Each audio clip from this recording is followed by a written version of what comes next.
Бейиш нуру. Karbala, tarixtin ayıqbas jarası. Balelerdin en katalına paygambarlar tuş boluşat. Giyin Allahqa жақындаганына qarap oluyalar kuldar. Andan giyin darajasına jaraşa başqa momundar, deydi hadiste. Demek, oşondo eken Hazreti Huseyndin Karbaladaga awalına qarap, anın Allahqa qançalık жақын bolgondugun bayqayбыз. Karbala, İslam tarixindağı en ayıqkız jara. Аны жазууда, айтууда, эстеште оор. Андыктан бул окуяны жазуу жеңил болгон жок. Аша чаппоо үчүн, бирөөнүн акысына кирип албоо үчүн өтө этияттык менен мамиле кылдык бул окуяга. Ошол себептен 2 апта бою ушул окуяны кантип берүүнүн үстүндө ойлонуп толгондук. Максатыбыз тарыхты айтууда, ошондогу жараны тырмоодо эмес эле. Максатыбыз ошол окуядан өзүбүзгө сабак алуу болчу. Андыктан өзүбүзгө да сабак алуу аракетин көздөө менен бирге түшүндүрүп берүүгө да далалат жасап көрөлү. Аллахым баарыбызга туура сабак алууну насип кылган болсун деген тилек менен баштайлы. Бисмилла. Баары Азирети Муавиянын өлүмүнөн кийин башталды. Келишим боюнча ал өлгөндөн кийин такка Hazreti Hussein келмек. Бирок Муавия келишимди бузуп, такты уулу Язидке калтырды. Ал өлүм төшөгүндө жатып уулу Язидке: "Менден кийин такка сен отур. Бирок 4 кишини бият кылдыруу үчүн аракет жасаба. Аларды өз жайына кой" деп катуу эскерткен. Ал 4 киши Hazreti Abu Bakr разияллаху анхунун уулу Абдурахман, Hazreti Umar разияллаху анхунун уулу Абдулла, Hazreti Зубайр бин Ауамдын разияллаху анху уулу Абдулла жана Hazreti Али разияллаху анхунун уулу Хусейн. Бул 4 киши мыйзамсыз басып алды деп кезинде Hazreti Муавияга да бият кылышкан эмес. Эми келип анын бузук уулу Язидке бият кылмак беле. Кылышпады.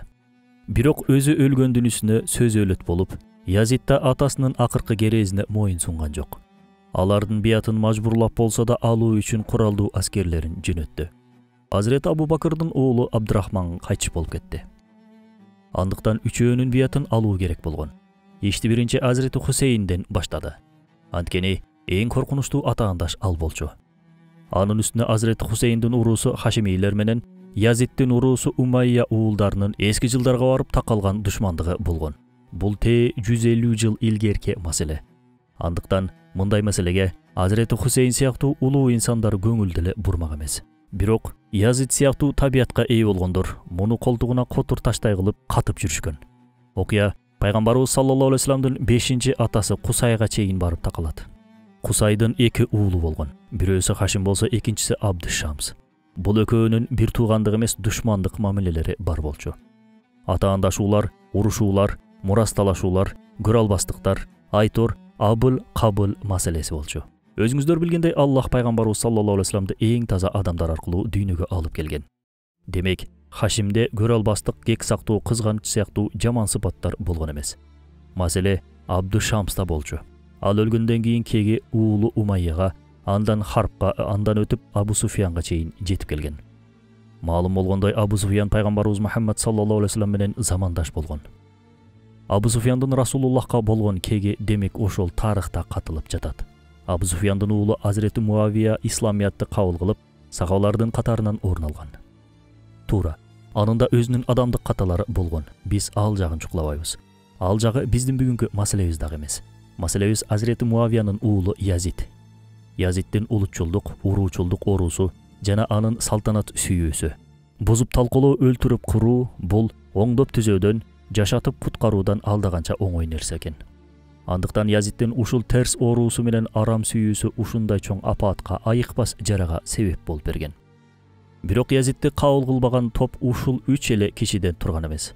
Андан сырткары жерлердеги элдер да Язиддин халифа болуусуна каршы турушкан. Алар халифалык Hazreti Huseyndин акысы экендигин жакшы билчү. Ошон менен эле бирге алар Язиддин халифа болууга татыктуу эмес экендигин, чоң күнөөлөрдү аткарып жүргөндүгүн да жакшы билишкен. Маселеге башка өңүттөн карай турган болсок, эгер Язид халифа боло турчу болсо, башкаруу системасы атадан балага өткөн салтанаттык системага өтүп калмак. Пайгамбарыбыз саллаллаху алейхи вассалам башкаруунун мындай формасын кан төгүүчү салтанат доору деп атаган эмес беле. Анын үстүнө Амави үй бүлөсүнүн басым кысымы желкеңде сезилип турган учурда Язиддин бийликке келиши менен маселе дагы да курчалмак. Язид халифалык чылбырды баса жыгылгандан кийин Басра шаарынын мэри Убайдуллахка ачык тапшырык берди. Убайдуллах заалымдыгы менен наам салган кишилерден болчу. Язид аны кантип болсо дагы Хусейнден бият алып кел деген буйрук менен катуу дайындап жөнөткөн. Натыйжада бул буйрук менен Карбаланын тетигине да басылган болчу. Кана эми бул каргашанын алдын алуу мүмкүнчүлүгү бар болгондо. Кээде Аллах Таала пайдалуу бир иштерди заалымдын колу менен ишке ашырып коет. Аягында сонун натыйжа чыгып калат эмеспи? Аллах ошондой. Бизге жаман көрүнгөндөн жакшыны, бизге жакшы көрүнгөндөн жаманды чыгара турган кудуретте. Бирок аны заалым кайдан билмек эле? Сыртынан алып караганда ал башкаларга зулумдук кылып жатса да, акыйкатында өзүнө кылып жаткан болот. Язид бийликке келгенден кийин зулумдук башка бир өңүттө улана баштады. Язиддин дининде алсыз, бирок улутчул жана уруучул табияты болгон. Ал Амавилерди баарынан жогору көргөндүктөн башка уруудагы адамдарды анчейин капарына илчү эмес. Эмесе улутчулдук, уруучулдук, жердишчилдик сыпаттары өзгөчө өлкө жетекчисине жарашпаган сыпат. Өлкө башчы өлкөсүндөгү ар бир адамды өз уулундай көрүп, ошого жараша мамиле кылуусу керек. Жада калса ал элин мени колдоочулар жана мага каршылар деп экиге бөлүп карай да албайт. Ал баарысына бирдей кароого милдеттүү. Демек, Язиддин башка жагын кое туруп ушул улутчул мүнөзүн жагынан алып караганда дагы халифалыкка канчалык татыксыз болгондугун байкайбыз. Ал пайгамбарыбыз саллаллаху алейхи вассаламдын уруусун өз уруусуна атаандаш катары карачу. Ошол себептен ал Хашимилерге жакшы мамиле кылган эмес. Анын үстүнө халифалык Азирети Хусейндин акысы экендигин аябай жакшы билген. Мындан улам Язид имам Хусейндин жашап жүрүүсүн коркунуч катары эсептеген адамдардан болчу. Имам Хусейн ошол учурларда Мадинада жүргөн. Язиддин кол башчысы Убайдуллах Мадина мэрине кат жазат. Катында Азирети Хусейнден бият алынуусун, болбосо башынын алынуусун буйрат. Мадина мэри Валид бул буйрукту аткара алмак эмес. Андыктан мындай кыянатка кол ура албады. Ошентсе да абалды Азирет Хусейнге билдирүүдөн башка чара таба алган жок. Имам Хусейн Язидке бият кылбоосун шаардын мэрине да, башкасына да ачык эле айткан. Бирок Язиддин халифалыгын тааныбагандан кийин Мадинада кала алмак эмес. Азирет Хусейн ушул себептен улам аргасыдан Меккенин жолун көздөй үй бүлөсү менен сапарга чыкты. Мадинадагы дос тааныштары, каланын кадыр барктуу инсандары Имам Хусейнди оюнан кайтарууга аракет кылып көрүштү. Бирок пайда болгон жок. Азирет Хусейн Мадинанын башкаруу жетекчилигин оңтойсуз абалда калтырбоо керектигин жакшы түшүнгөн. Ошондуктан пайгамбар шаарынын айласыздан чыгып кетишкен эле. Бирок Меккеге жетип барарда Шам бийлигинин диктатордук саясатынын эпкинин сезишкендиктен шаарга жашыруун көрүнүштө кирип барууга мажбур болушту. Ал эми куфалыктар Азирет Хусейндин Меккеге келгендигин уккан болчу. Мындан улам имамга кат артынан кат жолдоп жатышты.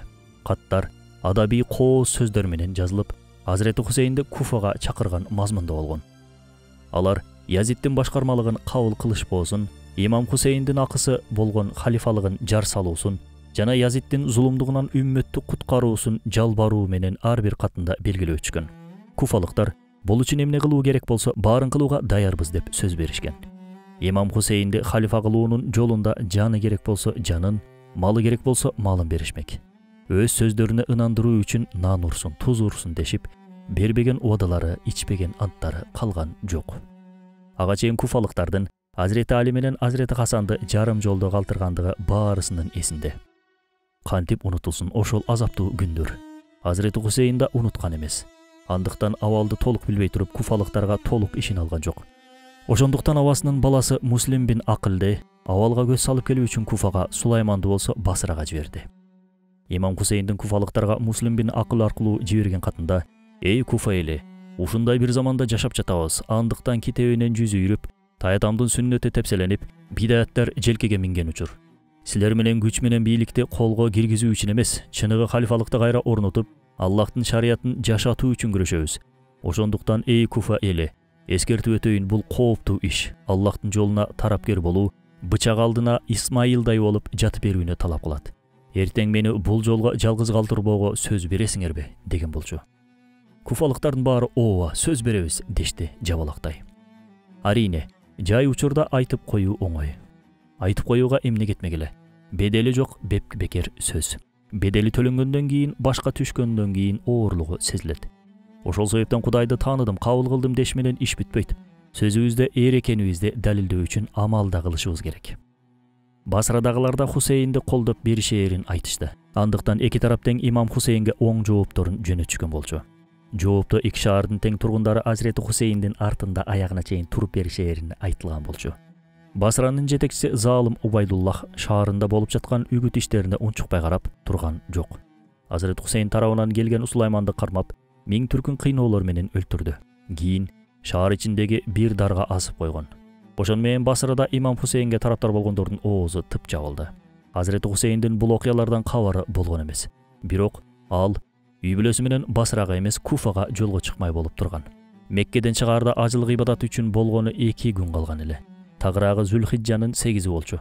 9-у Арафатка чыгып, ону ажылык ибадатын өтөп чыкса болмок. Бирок имам анткен жок. Ал залымга баш көтөрүүнү, шейит кетүүнү андан алдыңкы планга койду. Ажылык жеке ибадат болсо, бул жакта жалпы үммөттүн маселеси турган. Азирет Хусейн бул абалы менен бизге да сабак берүүдө. Анын бул абалы: менин бул сапарым ушундай бир сапар, ажылыгымды да ушул сапарыма курман кыламын дегенде кээптеле. Эл башында болуу, үммөттүн башында болуу ушуну талап кылып турду. Анткени жетекчи деген ар дайым калктын кызыкчылыгын, герт башынын кызыкчылыгынан өйдө көрүүсү абзел. Бирок Язид өзүн халифа деп атагандыгы менен имам Хусейндей болгон жок. Ал эптеп өз салтанатын сактап калуунун дартында жүрдү. Азирет Хусейнди өлтүрүп, аны өз жолунан алып салайын дегенде эки көзү төрт болчу. Көксөгөнүнө жетүү үчүн эмне керек болсо баарын берүүгө даяр. Рейдеги элди Умар бин Саад аркылуу бастырды. Басрадагы нааразычылыктарды Убайдуллах аркылуу бастырды. Эми ага Куфадагы эл гана маселе болуп турган. Эгер бул маселени чече турчу болсо, имам Хусейнди кол канатсыз калтырмак. Ушул максатта Залым Убайдуллахты Басрадан Куфага жетекчи кылып жөнөттү. Язид аны төбө чачты тик тургузуучу буйруктары менен жолго салды. Убайдуллах да ушуну эле күтүп тургандай ишке кирүүшүсүн кечеңдеткен жок. Ал залымдыгын көрсөтүү үчүн бой уруп жаткан. Куфага бараары менен Басрада көрсөткөн ыкмасын ишке салды. Бирөөлөрдүн канын төгүп, бирөөлөрдү коркутуп, бирөөлөрдү сатып алып, бирөөгө макам берип жатып, имам Хусейндин тарапкерлигин толугу менен жоюуга жетишти. Бул үчүн ага көп убакыт керек болгон жок. Бир аптанын ичинде куфалыктарды 180 градуска өзгөртүп колго алып алды. Адамдык канчага сатылуусу мүмкүн? Аны адам канчага сатса, демек ошончолук баркы бар. Куфалыктардын басымдуу бөлүгү акчага арбалып, өз тарабын өзгөртүштү. Бул эмне деген көрүнүш? Кече эле имам Хусейнди тамагы тешилет мактагандар ушулар эмес беле? Муслим бин Акыл куфалыктарга иштегендиги үчүн бармагын тиштей, имам Хусейнге тезинен келбе, кыянатчыл эл дагы эле баягы кейпинде деп кат жолдогусу келди. Бирок чабармандык үчүн ишенимдүү эч кимди таба алган жок. Өзү болсо жашынган жеринен чыга албай убара.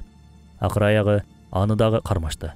Өлүм секичесине бара жатып, бирөөдөн: мен өлүмгө бара жатам, суранам, имамга барбайт, келбесин бул жака деп өтүндү.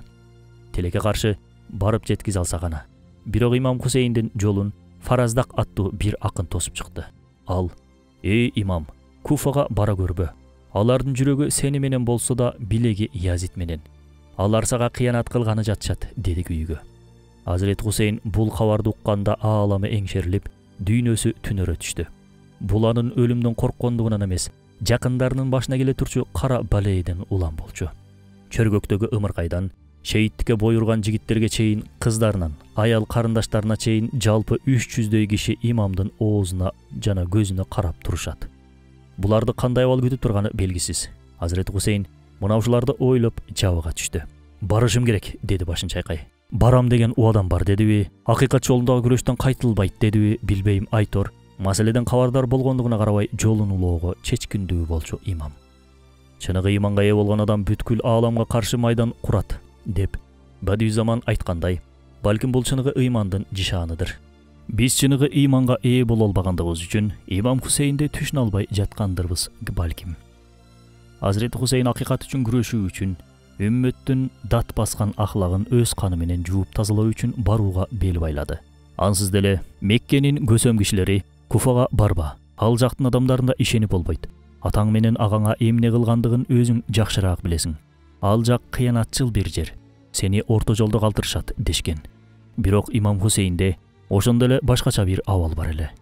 Көк оого учуп кеткени жаткан сымал асманга карап туруп, кетишим керек, деди, чарасыз калган кишидей. Эгер Мен барбай турчу болсом, акыйкат үчүн мындан кийин бир адам да чыкпайт, деди. Анан алар жок дегенде балдарды калтыр дешти. Бирок имам Хусейн аларды Кербалага күбө кылмак. Мына ошол күбөлөр бизге чыркыраган акыйкатты айтып бермек. Натыйжада бири шейит болсо, бири шахид, башкача айтканда күбө болот. Ар биринин бир милдети бар жашоодо.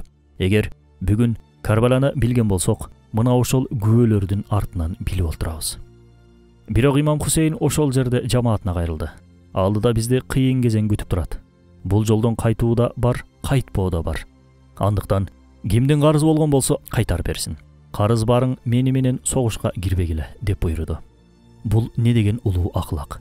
Муну ал кайдан алды? Таятасынан.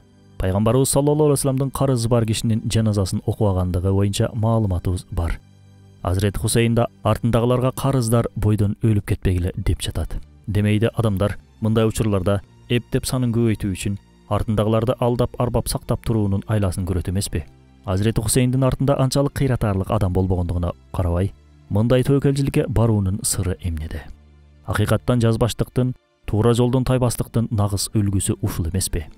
Ошондо 500-300дөн кеми отуруп болгону 72 киши калды. Туура, элдин коркогу болгондой эле эр жүрөк азаматтары деле бар. Жолда Зухайр бин Кайын аттуу киши Ахлы байттын күрөшкө бара жаткандыгын көрүп, дароо катарга кошулат. Болгондо да зайыбына "Мен өлгөнү бара жатам. Акыңды адал кыл, өзүң ыраазы болмага" деп жубайы менен адалдашып, анын башын ачып коюп кетет. Куфада болсо Муслим бин Акыл менен жора жолдошторунун баштары алынып, бир канча күн бою элге көрсөтүлүп асылып турган. Кийин алар белек катары Язидке жөнөтүлдү. Язид болсо залым Убайдуллахка 10 000 дирхам жөнөттү. Бул акчалар Карбалада кан төгүү үчүн элди сатып алууга сарпталуучу каражаттар болчу. Бул кир акчалар Ахлы байтка доспуз дегендердин көзүн майлап, душманга айландырды. Элде Ахлы байтка көргөзүлө турчу ар жамандыктан сыйлык алуу ач көздүгү ойгонгон эле. Натыйжада имам Хусейнге достук жүзүн көрсөтөр бир да киши калган жок. Ахлы байт Куфага жакындаган сайын боло тургандардан жер калчылдап, периштелер ыйлап жатты. Залым Убайдуллах Куфа ордосунан 2000 аскерди чыгарып, имам Хусейндин жолун тороо үчүн жөнөттү. Аларды чөө өспөгөн, суу өтпөгөн, как эткен карга жок, кук эткен кузгун жок бир жерге курчап, камоону буйруган болчу. Ордо башына Хүр бин Язидди дайындаган. Ал ыймандуу жана ынсаптуу кишиле, анын болуп жаткандарга зээни кейип турса да, кылаарга башка айла тапкан эмес. Ордо чыгып кеткенден кийин Убайдуллахка шайтандай болуп Шимир ибни Зилжавшан келди. Ал Убайдуллахка ордонун башына дайындалган кол башчың, аты заты чыкпаган жөнөкөй киши экен. А Хусейнин жөнөкөй кишиби? Ал өзүнүн кадыр баркы менен ордонун аскерлерин өзүнө өткөзүп алса кантебиз? Биз ага каршы өзүнө жарашаар Умар бин Саатты чыгаралы. Анын Саат бин Абу Ваккастын уулу деген наамы бар. Ошого жараша баркы бар. Рейдеги элдин үнүн баскан тажрыйбасы да бар. Аны дароо чакырт. Рейдеги 4000 аскери менен Карбалага жетип келип калсын, деди. Бул ой Убайдуллахка майдай жагып, дароо Умар бин Саатты чакырды. Умар бин Саат анчейин алыс жерде эмес болчу. Андыктан көп күттүрбөй Куфага жетип келип калды. Убайдуллах ага Рей менен Исфахан акимдигине атоо боюнча жарлыкты көрсөтүү менен аны арбоого аракет кылган эле. Умар бул сунушка чын эле арбалып, мындай мүмкүнчүлүктү көңүл сыртында калтыра алган жок. Анын дене боюн кыялдаган макамына, даражасына жетүүнүн кубанычы басып турган. Бирок анын акысына Кербалага барып, Азрет Хусейнди бият кылууга мажбурлоосу керек эле. Ал үчүн имам Хусейн менен кылыч ташууга да туура келип калышы ыктымал. Умар бин Саат Азрет Хусейндин руханий даражасын жакшы билчү. Кичинелигинен тарта чогуу өскөн досу жана пайгамбар небереси болуп турса, кантип билбесин анан. Эми аны менен кылыч ташуу же кылыч ташпоонун ортосунда арсар. Муну Умар бин Саат канчалык жылуу кабыл албагандыгына карабай, даража, макам, бийлик арзуусу да аны коюп жиберген эмес. Умар бин Саат ойлонуу үчүн бир күн убакыт сурады. Үй бүлөсү менен кеңешкенде бүт баары каршы чыгып, Умарды жолунан кайтарууга аракеттеништи. Мансабы кара жерге батсын. Дүйнөдөгү эч кайсы мансап Хусейндин канынан да баалуу эмес дешти. Бирок угуза алышкан жок. Акыраяга мансап сүйүүсү жеңип чыкты. Дүйнөнү сүйүү бул бүткүл каталардын башы деп хадисте таамай айткан турбайбы көрсө. Бул сүйүү Умар бин Сааттын көзүндө, кулагында май бастырып, жашоосунун эң чоң катасына түртүп бараткан. Ал үчүн Аллахтын алдына Ахлы байттын каны менен чыгуудан корк деген сөздөрдүн бир тыйындыкта мааниси болгон эмес. Пайгамбардын куттуу жолун улаган Ахли Байт Куфанын ордосу менен шаарга жакын бир чөлкөмдө кез келишти. Ал жерде көлөкөлөргө дарак же ичээрге суу да жок эле. Бир аз нары жагыракта килтейген Эфрат дарыясы агып турган. Бирок дарыяга да жеткизбей чөлдүн так ортосунда камоо планы бар болчу. Пайгамбарыбыз саллаллаху алейхи вассаламдын дүйнө салганына эми гана 50 жыл болгон. Андан кийин пайгамбар күйөө баласы Азирети Али шейит кетип, пайгамбар райхандарынан Азирети Хасан ууланып, аркада бир гана имам Хусейн калган болчу. Баалап калалы, барктап калалы дегендин ордуна каракчылардай жолун кесип тороп чыгышты. Аңгыча Умар бин Саад 4000 кишилик ордо менен Карбалага жетип барды. Ага чейинки 2000 киши менен 6000 аскерди чапчышты. Каяктагы кара ниеттин баары чогулуп Ахли Байтты курчууга алышкан болчу. Умар бин Саад маселе боюнча сүйлөшкүсү келип имамдын ниетин сурады. Азирет Хусейн: "Мени бул жака алып келген нерсе куфалыктардын чакыруусу болгон" деди эле. Куфалыктар: "Жалган. Биз сени чакырган эмеспиз" дешти. Чын сөздү төгүндөй. Коркуу сезими ушундай. Расулай Нурда бул сезимди шайтан же шайтандашкан адамдар ушинтип көп колдонушат деп айтат. Куфа эли, аскери, соодагери алдыңкы инсандар менен болуп биригип имам Хусейнди ара жолдо калтырышты. Ар бири ар кандай нерсеге сатылса да, көпчүлүгү коркутуп үркүтүүлөргө моюн сунуп беришкен болчу. Өздөрүнүн жанына, мал мүлкүнө зыян келбесин деп, имам Хусейндин жанында туруп беришкен жок. Ошондо Азирети Хусейндин артында тоо болуп туруп беришпегендер бейиште кантип жанында турушсун. Карбалада Азирети Хусейнди төгүндөп, жанын жегендер акыретте кантип анын жүзүн карайт. Имам Хусейн бир капты алып чыгып, анын ичиндеги каттарды мыжыга кармап, беттерине ыргытты. Анан сөзүн улай: "Демек куфалыктар сөздөрүнөн кайткан турбайбы? Ырас ошондой экен, анда уруксат берсеңер, Мадинага кайтып кетсем, же Шамга барып Язидтин өзү менен көрүшсөм" деди. Умар бин Саад муну угуп сүйүндү. Анткени маселе чечилип, кылыч ташуунун зарылчылыгы калган эмес болчу. Дароо абалды Убайдуллахка кат аркылуу билдирди. Убайдуллах бин Зияд катты окуп, ал дагы кубанды. Себеби башында эч кимисинин Азирети Хусейндин канын агыза тургандай ниеттери болгон эмес. Бирок шайтан табияттуу адамдар ан сайын оттун чогун үйлөп, май тамызып турушкан.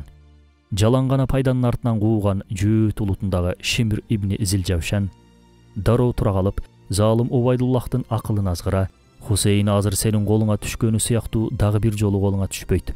Же аны азыр өлтүрөсүң, же ал кетет. Ал Мадинадан дагы да көбүрөөк аскер топтоп алышы мүмкүн.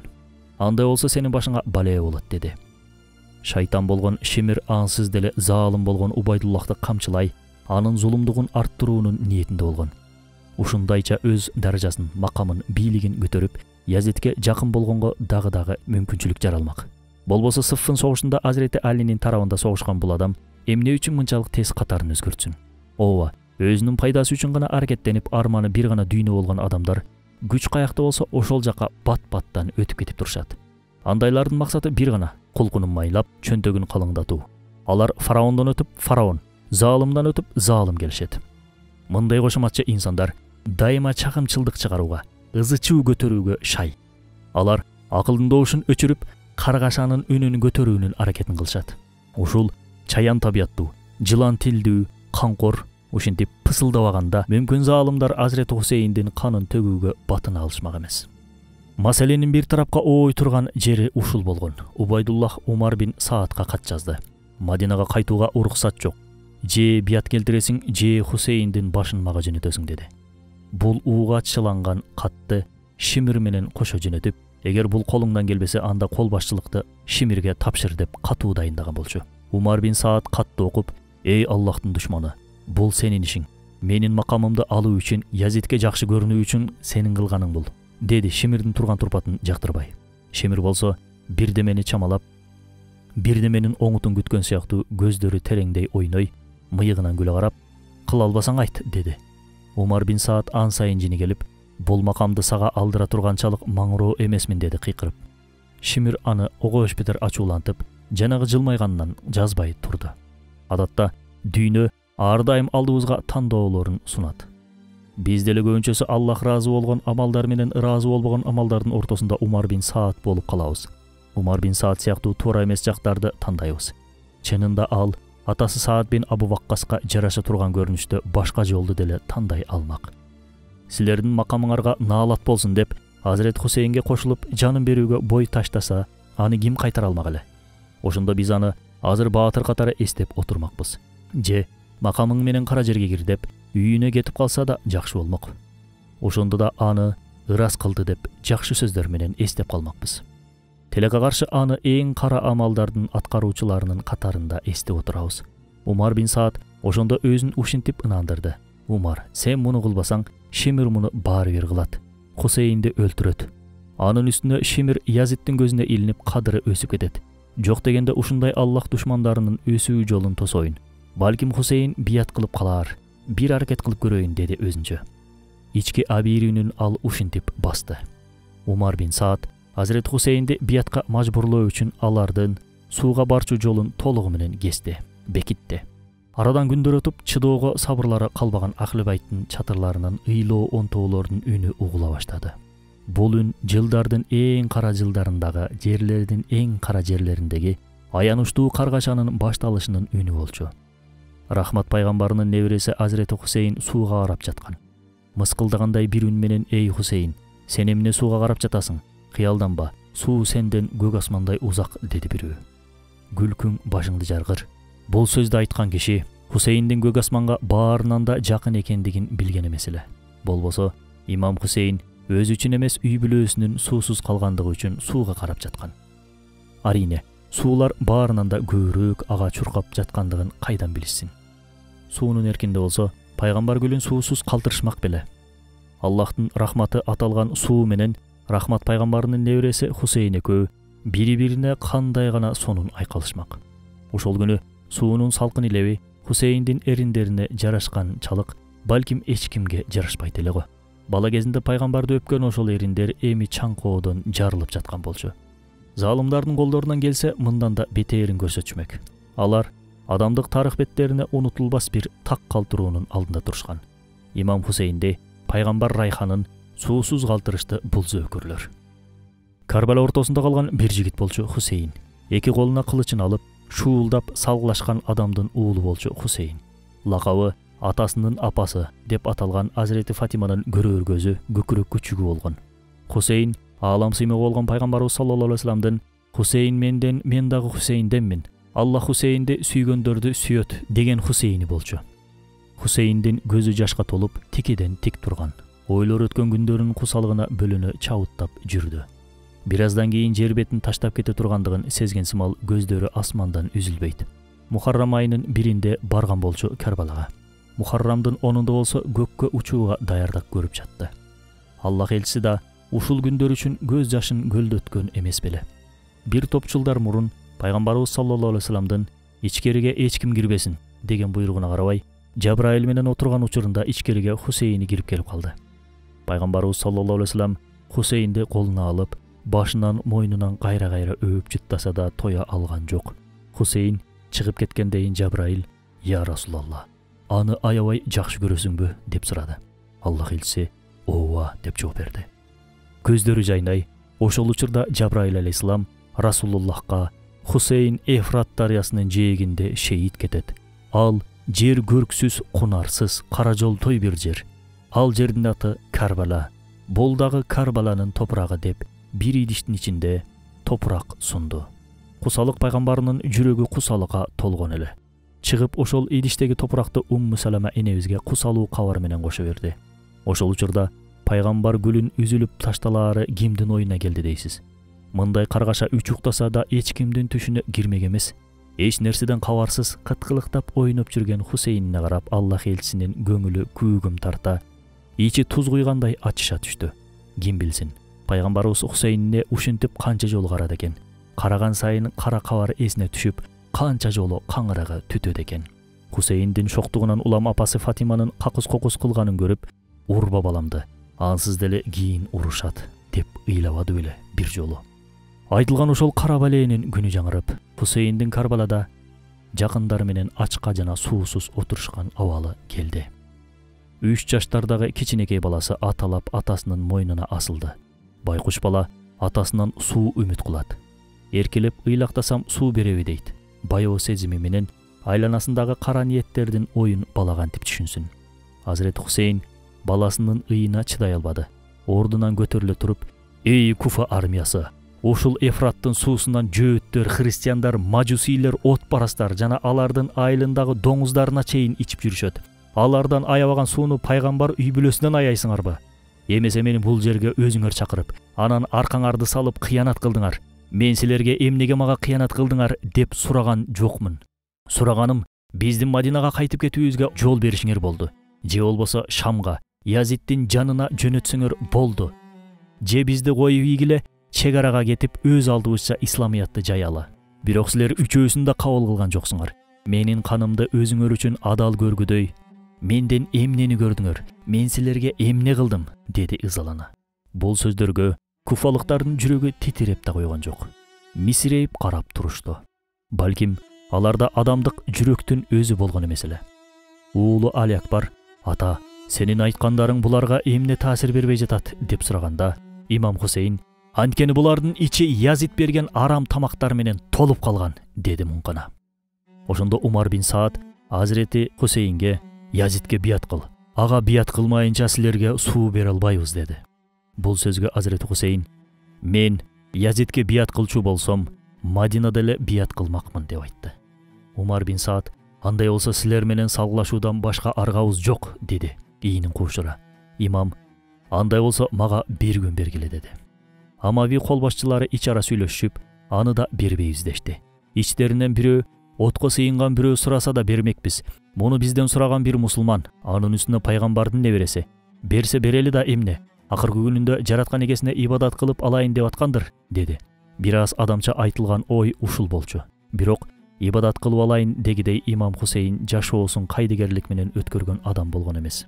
Ал ар бир күнүн акыркы күнүндөй ибадат кылып өткөрчү. Андыктан күнүмдүк ибадатынан эч нерсе өзгөргөн жок. Азирети Хусейн бул күндө айрым адамдарды түндөсү жөнөтүп ийүү үчүн суранган. Имам кечинде баарын чогултуп: "Силер менен алардын бир маселеси жок. Суранам, баарыңар кайтып кеткиле. Аларга мен болсом болду. Силер түндүн караңгыларынан пайдаланып качкыла", деди. Азирети Жафар бин Абу Талиптин уулдары: "Хусейн, токтот. Бизге такыр кеткиле деп айтпа. Сенин жаныңда жүрүп, сенин жаныңда өлүүнү эч бир шарапатка алмаштырбайбыз", деди. Имам Хусейн аларга башка эч нерсе дей алган жок. Абасы акылдын балдарына карап: "Эй авамдын балдары, муслим байкеңер силердин ордуңарга Куфада шейит кетти. Ар бир үйдөн бир курмандык чыкчу болсо, силерден ошол курмандык чыкты, жетет. Мени угуп жок дегенде силер кайткыла", деди. Алар: "Эй Хусейн, биз сени ушинтип жалгыз калтырсак, эртең Раббибиздин алдына барганда эмне деп жооп беребиз? Биз дүйнөгө шерменде өлүм үчүн эмес, шарапаттуу өлүм үчүн келгенбиз", дешти. О десе да, бу десе да болушкан жок. Ансыз деле элгени олтуруп ушул 72 киши гана бугалган болчу. Алардын бирөө чатырда тура албай ооруп жаткан. Ал Азирети Хусейндин уулу имам Зайнел Абидин болчу. Алла анын жанын сактап, Ахли Байттын урпагын улоо үчүн ооруу берип койгон. Мынтип оорубаганда балким ал дагы Карбаланын майданында кылыч ташкан боюнча шейит кетмек. Азирети Хусейн уулу жаткан чатырга кирди да анын башынан сылады: "Аллах сени өзү сактайт. Бирок биз Аллахтан келдик. Андыктан баары бир күн ага кайтабыз", деди. Чатырда Азирети Хусейндин карындашы да бар болчу. Ал имам Зайнел Абидинге карап күйпөлөктөп жүргөн. Ал агасынын сөзүн угуп бакыра чыңыра: "О Раббим, атам Алини алдың, апам Фатиманы алдың, агам Хасанды да алдың. Жок дегенде Хусейнге тийбе. Эгер сөзсүз бирөөнү алышың керек болсо мына мени алды", деди эс үчүн жоготуп. Имам Хусейн эптеп аны өзүнө келтирди. "Зейнеп", деди, "сен кайраттуу болушуң керек. Апам сага эмне деген эле? Мен атам Мухаммедке энелик кылам. Сен агаларың Хасан менен Хусейнге энелик кыласың дебеди беле? Унуттуңбу? Артта калгандардын көңүлүн жубатуу милдети эми сенде", деди көз жашын катууга аракеттенип. Көрө турган башка чара калган жок. Ошол күнү баары таң атканча жалынып, жалбыруу менен тоба келтире ибадат кылып жатышты. Таңга жуук Азирети Хусейн гусул үчүн бир чатыр даярдоолорун өтүндү. Тазаланып, шейиттикке даярданмак. Чынында шейиттик бул той. Шейиттик бул майрам. Ошол себептен бир күйөө баланын үйлөнүү тоюна даярдангандыгы сыяктуу даярдана баштады улуу имам. Имам Хусейн Мухаррамдын 10 күнү атына минди. Күйөө баладай болуп, жүзү да кийими да аппак болчу. Тайдасын көргөндөр атка мингенди Хусейн эмес ал деп ойлошмок. майданга чыгаардан мурун коштошуу үчүн чатырга келди да: «Эй Ахли Байттын кыздары, силерге бүгүн аза күтүү жарашпайт. Сабыр кылсак, акыбызды алабыз. Ыйлоо менен душманды күлдүрбөгүлө», деп Карбалага аттанды. Карбала майданында Азирети Хусейн: «Эй куфалыктар, менин ким экендигимди унуттуңарбы? Мен пайгамбарга энелик кылган Фатиматы Захранын уулумун. Мен Аллах элчисинин күйөө баласы Хайдар Карар Али бин Абу Талиптин уулумун. Мен аалам сыймыгы пайгамбарлар төрөсү Мухаммад Мустафа саллаллаху алейхи вассаламдын небересимин. Менин абам эки канаттуу Жаффар эмес беле? Шейиттер төрөсү Хамза атамдын абасы эмес беле? Кантип мага кылычыңарды көтөрөсүңөр? Мага кылыч көтөргүдөй менин ата бабамдан кандайдыр бир шек күмөнүңөр, кандайдыр бир кегиңер барбы? Айткылачы», деди. Адамдык ар-намыстан, абийирден, сезимден насипсиз калгандар тимеле суз кебетелеринен жазбай мисирейишти. Тоо ураса селт этпечүдөй кабактары оор. Ахли Байттын аялдарынын ыйын укту имам Хусейн. Артка бурула: «Силер Карбалага күбө болуп, аны үммөткө айтып бересиңер», деди. Ошол учурда сур булутту көтөргөн чаңы менен сапырып келе жаткан атчандар чыкты. Жакындаганда ага кимсиң деп бакырышты. Алардын алдындагы кол башчы Хур бин Язидмин деди. Алар Карбаланы канга булоого ант ичкен кара жүздүү адамдардын тобунан ажырап, имам Хусейндин канаттарына кошулуу үчүн келген болчу. Хур бин Язид Аллахка хамд айтуу менен баштап: «Эй Ахли Байттын имамы, сага салам болсун. Мен Язиддин кол башчыларынанмын. Негизи баш көтөрүү болгонун угуп келгенбиз. Карасак андай эмес экен. Абалдын өзгөрөөрүн, эки тараптын бир бүтүнгө келишээрин күттүк. Бирок болгон жок. Сага каршы кылыч көтөрүүмдү буйрушту. Пайгамбардын небересине кантип кылыч көтөрөйүн? Кайсы ыйман буга жол берет? Кайсы абийир пайгамбар аманатынын канын өзүнө адал деп билет? Уруксат берсең сени менен согушууга эмес, сени менен бирге өлүү үчүн келдим», деди. Имам Хусейн таятасы сыяктуу жылмайды. Ал жылмайган сайын таятасынын ууртундай болгон уурту ан сайын жайнап, ан сайын бажырая түштү. Ал жылмайган сайын пайгамбардын жыты келе жаткандай теребел бир башкача жагымдуу. «Эй Хур», деди. «Сенин энеңе Аллах ырайым кылсын. Сага Хур атын берип, кандай туура кылган.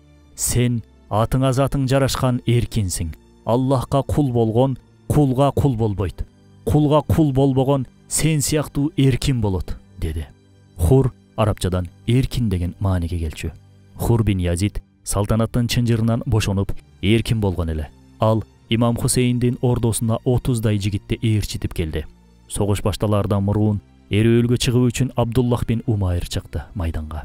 Ал Жуай менен кошо келип, Карбалага кийинчерээк кошулгандардын катарында болчу. Ал Азирети Хусейндин жанында согушуу үчүн атайын Меккеден бери келген. Жекеме-жеке салгылашууда бир колу кесилсе да, атаандашын жерге жыгалды.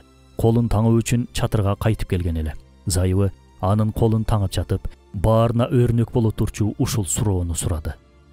«Эми колум кесилди деп имам Хусейндин жанында шейит кетүүдөн артка кайтпайсың, деди. Бул не деген улуу аң сезим? Эр жүрөк күйөөсү да жок, деди. «Мен бул жакка артка кайтуу үчүн келген жокмун», деп майданга бет алды. Ондогон кишинин ичин жарат кирип, бир канчасын өлтүрүп, өзү да шейит кетти. Аялы ага чуркап: «Салам болсун сага жигитим. Мына эми сен бейиштин неематын таттың. Бейиш сага кут болсун», деди. Шимир бул сөздү угуп аябай коркуп кеткен болчу. Бул сөздөр куфалыктарды жыгат деп жаасын кере Абдуллахтын аялында шейит кетирди. Карбалада алгачкы өлгөн аял ошол болду. Анан куфалыктарга өлтүргүлө деп буйрук берилди. Бир бороон уулуду Карбалада. Ахли Байттын урпактары биринин артынан бири жерге жыгылып, рухтары көккө көтөрүлүп жатты. Ахли Байттын алгачкы солуган гүлү Алиюл Акбар эле. Артынан жигиттер аршка көтөрүлө баштады. Абдурахман бин Акыл, Жаффар бин Акыл, Абдуллах бин Жаффар, Мухаммед бин Абдуллах бин Жаффар деген дагы нечен деген азаматтар. Имам Хусейн бир тараптан кылычташып, бир тараптан жерге жыгылган жигиттерине чуркап далбастайт. Муслим бин Аус да жерге жыгылганда, Азирет Хусейн анын башын көкөрөгүнө баса кучактай Ахсап сүрөсүнүн 23-аятын окуду. Момундардын арасында Аллахка берген уадаларын чындыкка чыгарган эркектер бар. Алардын кай бири жандарын да курман кылышты. Дагы бирөөлөрү ошондой жагдайды күтүүдө. Алар уада анттарын эч нерсеге алмаштырышкан жок. Шимир бардык аскерлерин Азирет Хусейндин жанында согушкан Хур бин Язидке жөнөттү. Хур алдынан чыкканын жерге жыгып, адамдардын жүрөгүнө коркуу салуу менен салгылашып жаткан. Аягында аны да шейит кетиришти. Убакыт түш маал болсо да салгылашуу токтогон жок. Ахли байт күчүнүн жетээринче чиренип турушкан. Имам Хусейн бешим намазын окуу үчүн уруксат сурады. Карасаңыз, ошол шартта дагы намазын ойлоп жатканын. Эмесе көптөгөн уруксаты бар эле. Бирок казага калтырган жок. Умар бин Саад макул болуп, эки тарап тең салгылашууга тыныгуу беришти.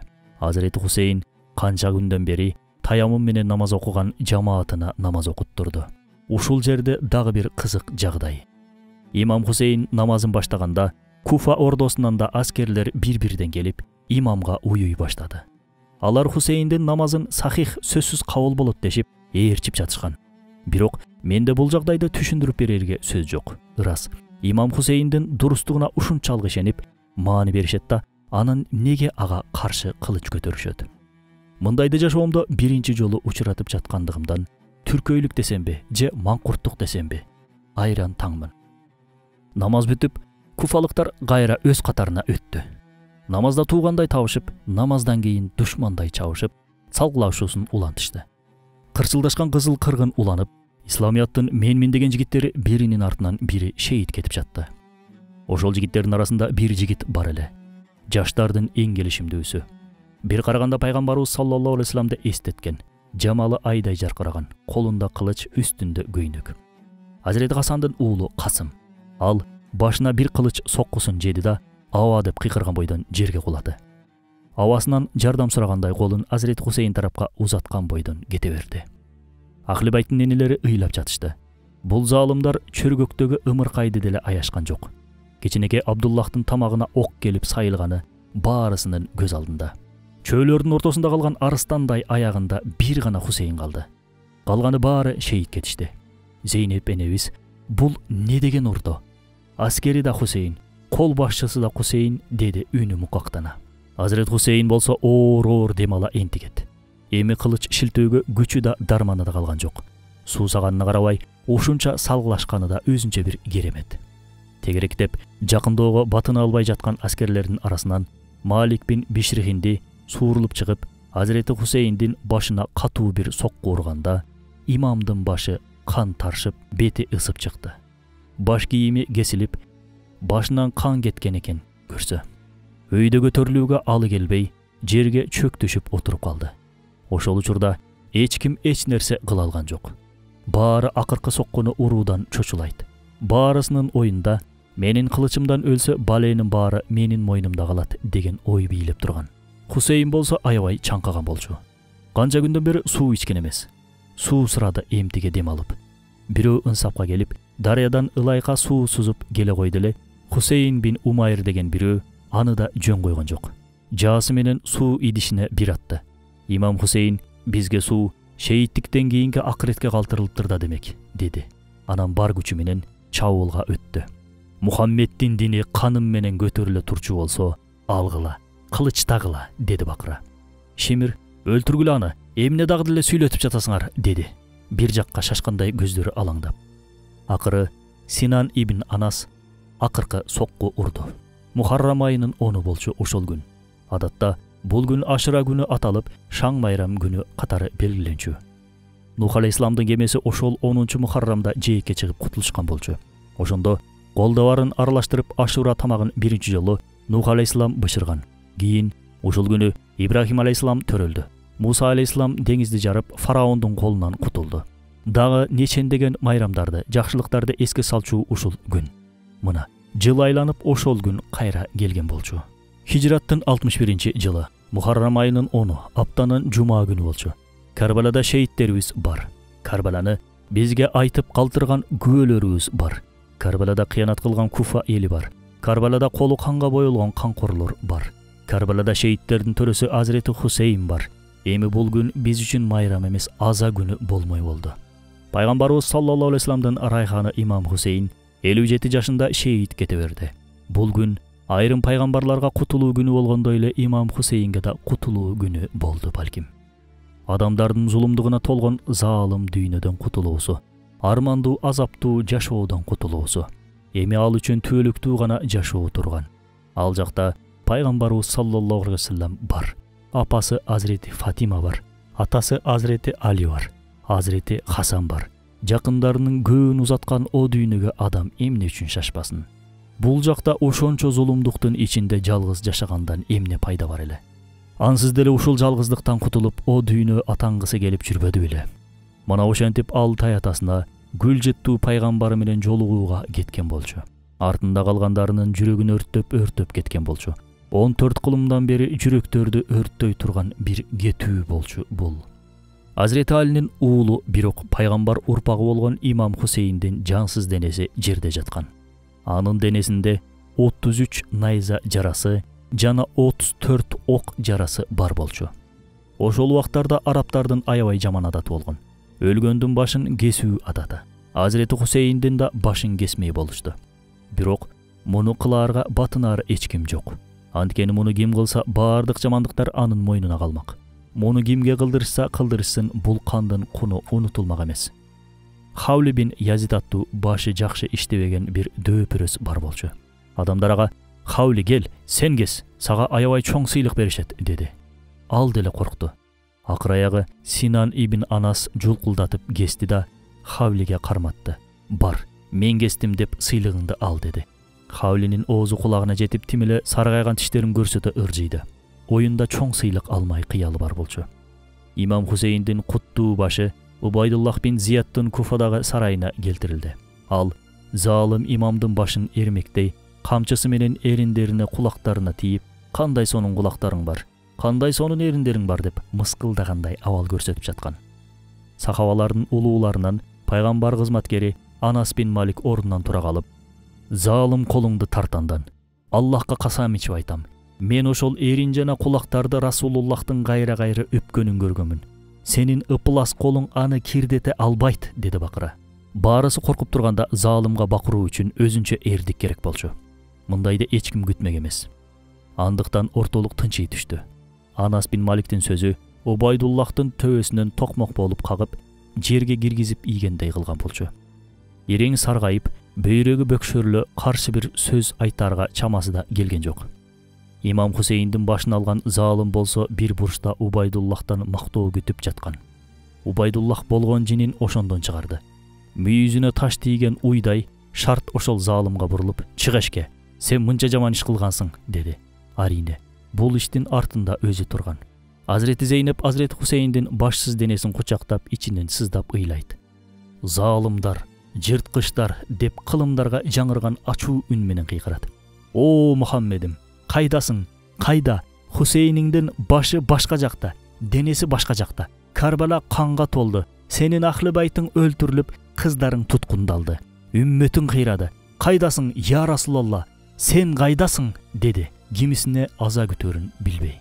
Ошол күнү пайгамбарыбыз саллаллаху алейхи вассаламдын үй бүлөсүнөн жалпы 23 киши шейит кетти. Пайгамбарыбыз саллаллаху алейхи вассаламдын абасынын баласы улуу аалым Абдуллах бин Аббас ошол түнү түшүндө пайгамбарыбыз саллаллаху алейхи вассаламды көрдү. Ичи канга толгон бир чыныны көтөрүп турган. "Менден кийин үммөтүмдүн эмне кылгандыгын билесиңби? Хусейнимди шейит кетиришти. Бул анын жана жанындагылардын каны. Махшар күнү аны Аллахка сунамын" деди.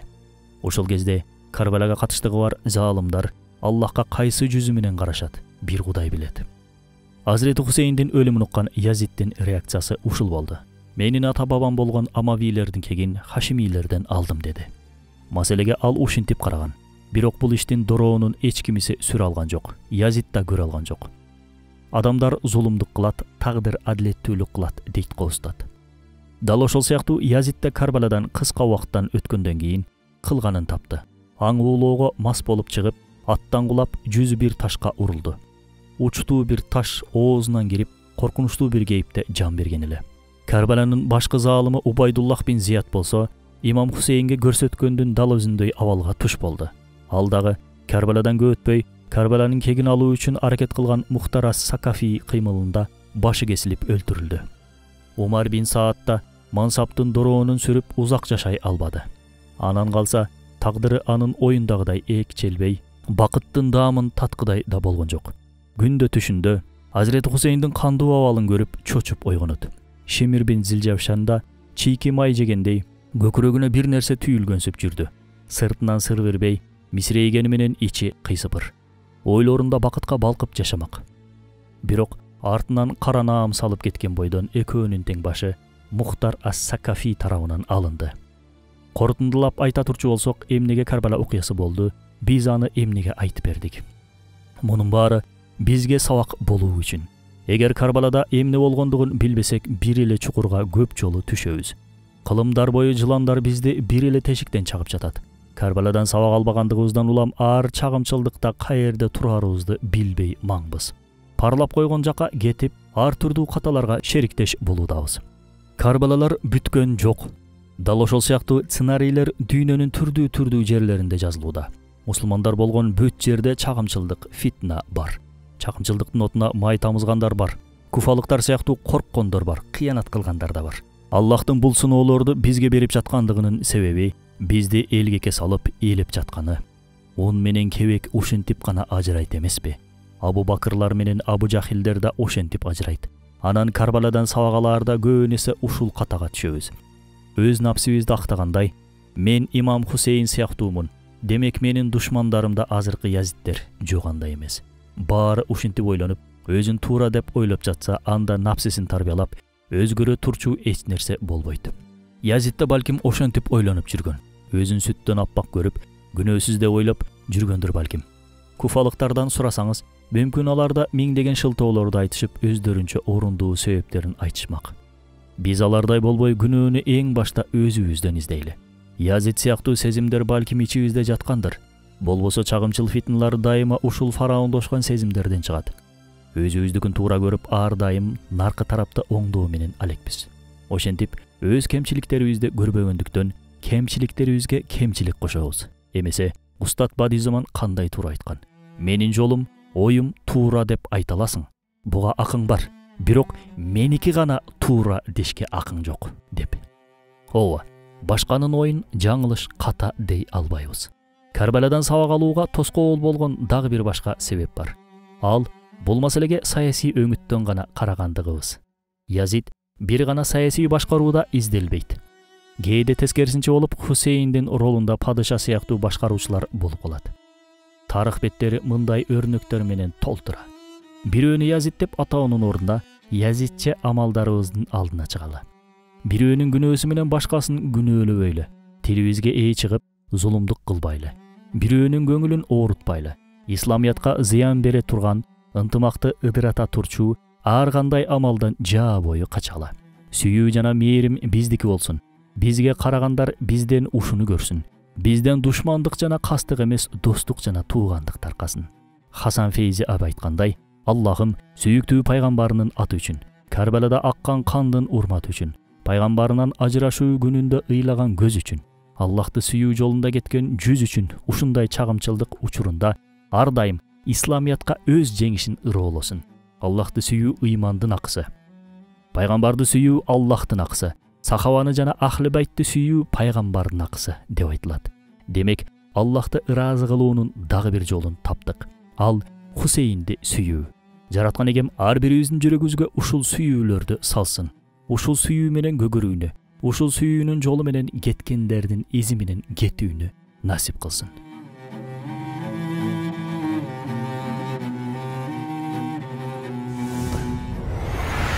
Бейиш нуру.